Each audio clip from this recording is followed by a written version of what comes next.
First of all ఈ video చూడండి చెప్తాను. India stands with Israel. చూసినారు కదా ముస్లిం సోదరులారా, హిందూ సోదరులారా, మన మోడీ ఏమంటున్నాడంటే ఇజ్రాయిల్ కి మేము అండగా ఉంటాము అనేసి చెప్తున్నాడు. అరే మోడీ, నీకే చెప్తాను విను. నువ్వు ఇండియా తరపున ఉంటావేమో, కానీ అక్కడ ఉండేది ఇరాన్. మీ అమ్మ మొగుడు ఆ సింహాల్ని ఓడించడం ఇండియా వల్ల కూడా కాదు, ఇండియానే మట్టు పట్టేస్తారు, అంతం చేసి దిగుతారా. అలాంటిది ఇరాన్. ఇరాన్ పక్క ఎవరున్నారు తెలుసా? రష్యా ఉంది. వాళ్ళు ఒక్క ఫోన్ కాల్ కొడితే చాలు తునకలు అయిపోతారు. నా కొడకల్లారా, గుర్తు పెట్టుకోండి. అరే మోడీ, నీకునా చావు గడియలు దగ్గర పడినాయి, నువ్వునా చావడానికి రెడీగా ఉన్నావు.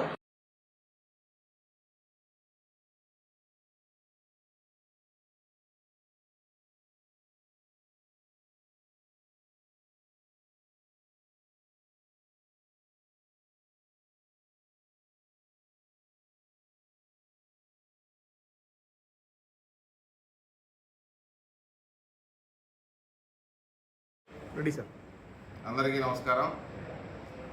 మొన్నటి దినము మన రాయచూటి పట్టణంలో సోషల్ మీడియాలో ఒక వ్యక్తి, రాయచూటికి చెందిన వ్యక్తి మహమ్మద్ రియాజ్ అహ్మద్ అనే వ్యక్తి గౌరవటువంటి మన భారత ప్రధానమంత్రిని, అదేవిధంగా ప్రస్తుతం జరుగుతున్నటువంటి ఇరాన్ ఇజ్రాయెల్ వార్కు సంబంధించి కొన్ని వివాదాస్పదమైన వ్యాఖ్యలు చేయడం జరిగింది. దీనికి సంబంధించి వెంటనే గౌరవటువంటి ఎస్పీ గారి ఆదేశాల మేరకు రాయచూటి పోలీస్ స్టేషన్లో కేసు నమోదు చేయడం జరిగింది. ఆ కేసులో నిందితుడైనటువంటి మహమ్మద్ రియాజ్ అనే వ్యక్తిని ఈరోజు అరెస్ట్ చేశాము.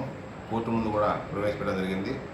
ఈ సందర్భంగా అందరికీ తెలియజేయమనగా, సోషల్ మీడియాలో, ఇన్స్టాగ్రామ్లో, అదేవిధంగా ఫేస్బుక్లో వచ్చే వాటికి రియాక్ట్ అయ్యి ఎలాంటి కార్యక్రమాలు రాజకీయ నాయకులు కావచ్చు, లేదా ఇతరుల యొక్క వ్యక్తిగత విషయాలు కావచ్చు చేస్తూ దేశానికి సంబంధించిన విషయాలను రెచ్చగొట్టే విధంగా, కులాల మధ్య, అదేవిధంగా రాజకీయ పార్టీల మధ్య, మతాల మధ్య రెచ్చగొట్టే విధంగా ఎవరైనా వ్యాఖ్యలు చేస్తే వారి మీద పోలీసు వారు కఠినమైన చర్యలు తీసుకుంటారు. నాన్ బెయిలబుల్ శిక్షలు కూడా వేసి వారి మీద చర్యలు తీసుకుంటామని తెలియజేస్తున్నాను.